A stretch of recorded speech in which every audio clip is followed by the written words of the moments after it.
Hello guys, welcome to SVCS vlogs. నేను మీ చంద్రశేఖర్. ముందుగా అందరికీ వినాయక చవితి శుభాకాంక్షలు. సంవత్సరం పొడవునా ఎన్ని పండుగలు జరుపుకున్నా వాటన్నిటికంటే ఘనంగాను స్పెషల్ గాను జరుపుకునే పండుగ వినాయక చవితి. చిన్న పిల్లల నుంచి పెద్దల వరకు ఫుల్ గా ఎంజాయ్ చేసే పండుగ వినాయక చవితి. సో ఈ వీడియోలో మీకు చూపించబోతా ఉన్నాను చిన్న పిల్లల దగ్గర నుంచి పెద్దల వరకు ఎలా ఎంజాయ్ చేశారనేది, అండ్ వినాయకుడి విగ్రహం ఎక్కడ తీసుకున్నాము, ఎలా తీసుకొచ్చాము అనే దాని గురించి.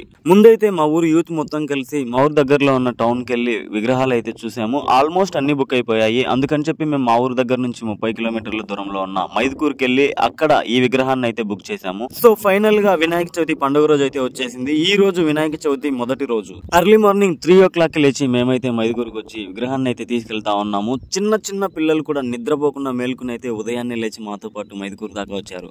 జాబ్స్ చేసుకుంటూ సిటీలలో ఉండేవారు కూడా, ఏ పండగకి ఊరికి రాని వారు కూడా ఈ వినాయక చవితి రోజున ఊరికైతే వచ్చారు. ప్రతి ఒక్కరి ముఖంలోనూ హ్యాపీనెస్ మామూలుగా లేదు. ఎనీవే, ముందైతే వీడియోకి లైక్ చేసి మన ఛానల్ కి కొత్తగా వచ్చినట్లయితే మన ఛానల్ ని సబ్స్క్రైబ్ చేసుకోండి. అండ్ వీడియో లాస్ట్ వరకు చూసి మీ ఒపీనియన్ ఏంటో కమెంట్ చేయండి.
ఈ మినీ వ్యాన్ అతను ఎవరో గానీ చాలా అంటే చాలా ఫన్నీగా ఉన్నాడు. కావాలని చెప్పి హారన్ మ్యూజిక్ లాగా అయితే వాడుతున్నాడు.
ఫైనల్ గా వినాయకుడి విగ్రహాన్ని అయితే మా ఊరు దాకా జాగ్రత్తగా అయితే తీసుకొచ్చాము. వీడియో ఇప్పటి వరకు చూసారంటే మీకు వీడియో నచ్చింది అనుకుంటున్నా. వీడియోకి అయితే లైక్ చేసి తప్పకుండా మన ఛానల్ ని అయితే సబ్స్క్రైబ్ చేసుకొని మీ ఒపీనియన్ ఏంటో కమెంట్ చేయండి. Stay tune to next vlog. అప్పటి వరకు సెలవు. జై హింద్.